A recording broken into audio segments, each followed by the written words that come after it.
بسم اللہ الرحمن الرحیم۔ ایک بڑا اہم سوال ہے کہ رشتہ غیر برادری میں کرنا کیسا ہے؟ کیا یہ رشتہ نہیں ہوتا؟ اصل میں یہ مسئلہ کفو کا ہے کہ جوڑ ہونا چاہیے میاں بیوی کے اندر، اور اس کا تعلق انتظامی امور سے ہے۔ انتظامی امور کا مطلب یہ ہوا کہ میاں بیوی کی کسی طرح اچھی طرح نبھے۔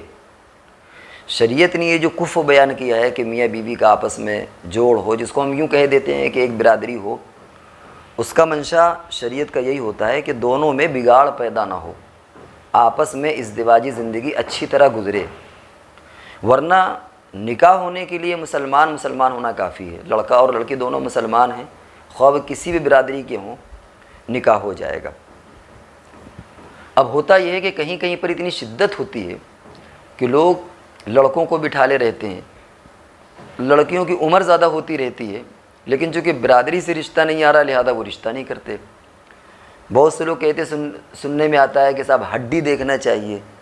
اب یہ آج تک ہم لوگوں کے ہمارے سمجھ میں نہیں ہے کہ ہڈی کا کیا مطلب ہے۔ ہیں تو سب آدم علیہ السلام کی اولاد ہیں، جین سب کا وہی ہے، ڈی این اے سب کا وہی ہے، تو اب یہاں ہڈی دیکھنا اور نہ دیکھنا یہ کیا چیزیں ہیں؟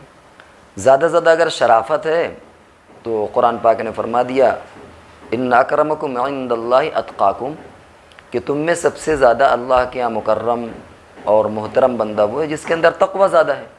تو تقوی کے اعتبار سے شرافت آتی ہے، باقی اگر تقوی نہیں ہے تو شرافت بھی نہیں ہے۔ نبی اکرم صلی اللہ علیہ وسلم نے اپنی پھوپھی زاد بہن حضرت زینب رضی اللہ تعالیٰ عنہ کی شادی حضرت زید رضی اللہ تعالیٰ عنہ سے کرائی جو غلام تھے۔ تو اگر اسلام میں کوئی اس طرح کی ممانعت ہوتی تو ظاہر ہے کہ نبی اکرم صلی اللہ علیہ وسلم ایسا نہ کرتے، حالانکہ اسلام میں بہت سی اس طرح کی شادیاں ہوئی ہیں۔ تو حاصل یہ کہ یہ جو برادری کا تعلق ہوتا ہے یہ شریعت نے جو بنایا ہے وہ اس لیے تاکہ میاں بیوی کا رشتہ اچھی طرح نبھے۔ اسی لیے اگر دونوں خاندان کے لوگ راضی ہوں، میاں بیوی راضی ہوں، دونوں خاندان کے لوگ راضی ہوں، تو کاسٹ سے باہر بھی، برادری سے ہٹ کر کے بھی نکاح کرنے میں کوئی حرج نہیں ہے۔ اور اس کا تجربہ بھی لوگوں نے کیا ہے کہ اگر اصل میں مزاج کا بھی فرق ہوتا ہے، علاقوں کا فرق ہوتا ہے۔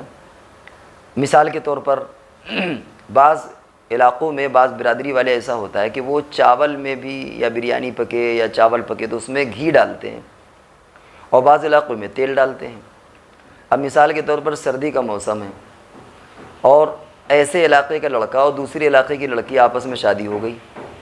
اب سردی کے موسم میں شوہر یہ چاہے گا کہ یہ جو بھی بریانی پکے اس میں گھی ڈالا جائے، اور لڑکی کہے کہ نہیں صاحب ہم تو تیل سے پکائیں گے، ریفائنڈ تیل سے پکائیں گے۔ اب آپس میں کلیش ہو جائے گا، اسے جمی ہوئی بریانی اچھی نہیں لگے گی اور اسے لکوڈ اچھی نہیں لگے گی۔ اسی طریقے سے بہت سی برادریوں میں ہم نے معلوم کیا تو معلوم ہوا کہ صبح ناشتے میں صرف چائے اور بند یا بریڈ یا بسکٹ وغیرہ چل جاتے ہیں، اور بعض برادریوں میں صبح ناشتے کے ٹائم باقاعدہ فل کھانا چاہیے، باقاعدہ ان کی ڈائٹ وہ کھانا چاہیے ان کو۔ اب مثال کے طور پر لڑکی ایسی جگہ بیاہ کر کے گئی جہاں چائے کا رواج نہیں تھا بلکہ وہاں روٹی پکنے کا رواج تھا۔ اب پوری عمر میں تو اپنی ماں کے یہاں اس نے روٹی نہیں پکایا، اب شوہر مطالبہ یہ کرے گا کہ صاحب ناشتے میں بھی ہم کو روٹی چاہیے، تو اب دیکھیے کلیش ہو جائے گا آپس میں۔ کہیں کہیں پر یہ سننے میں آیا کہ عورتیں صرف سبزی سالن وغیرہ بنا لیتی ہیں اور روٹی جو ہے وہ خاوند باہر ہوٹل سے لیے چلا آتا ہے۔ اب اگر ایسے علاقے ایسی لڑکی کہیں پر شادی بیاہ ہو کر کے جائے جہاں گھر میں روٹی پکڑنے کا رواج ہے تو شوہر اسے پابند کرے گا کہ تم گھر میں روٹی پکاؤ، اور عورت یہ کہے گی کہ نہیں صاحب ہم نے تو کبھی اپنے اماں ابا کے یہاں پکایا نہیں، وہاں تو گھر باہر سے آتی تھی، اب باہر سے لائیے، تو دیکھیں جھگڑا پیدا ہو گیا۔ تو یہ جو کفو کا مسئلہ ہوتا ہے برادری غیر برادری، اس میں صرف یہ ہوتا ہے کہ آپس میں اچھی طرح نبھے۔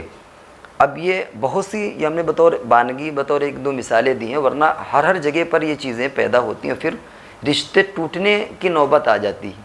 اس لیے یہ کہا جاتا ہے کہ بھائی ایسی جگہ شادی کرو جس کے مزاج سے اور جس کے کفو سے اور جس کی برادری سے تمہیں اس طرح کا تال میل ہو جائے اور اس طرح کی مناسبت ہو جائے کہ بعد میں دقتیں پیدا نہ ہوں۔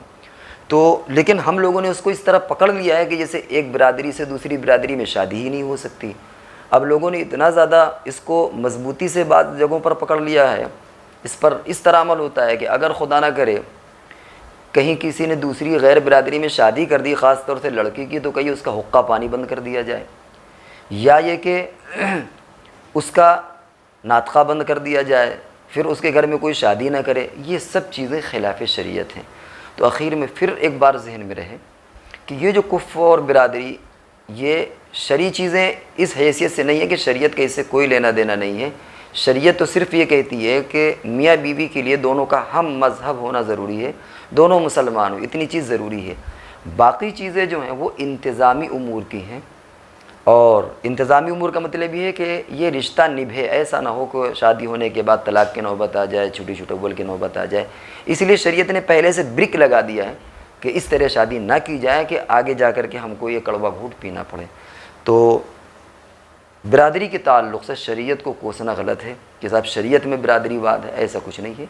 شریعت میں تو ایک اصول ہے کہ جو سب سے متقی ہوگا اللہ کے یہاں سب سے زیادہ وہ مکرم بندہ ہوگا، اور نبی اکرم صلی اللہ علیہ وسلم نے بھی ارشاد فرمایا کہ کسی عربی کو کسی اجمی پر، کسی اجمی کو کسی عربی پر، کسی کالے کو گورے پر، کسی گورے کو کالے پر کوئی فضیلت نہیں ہے۔ یاد رکھو، فضیلت ہے تو صرف ایمان کی بنیاد پر، تقوی کی بنیاد پر فضیلت ہے۔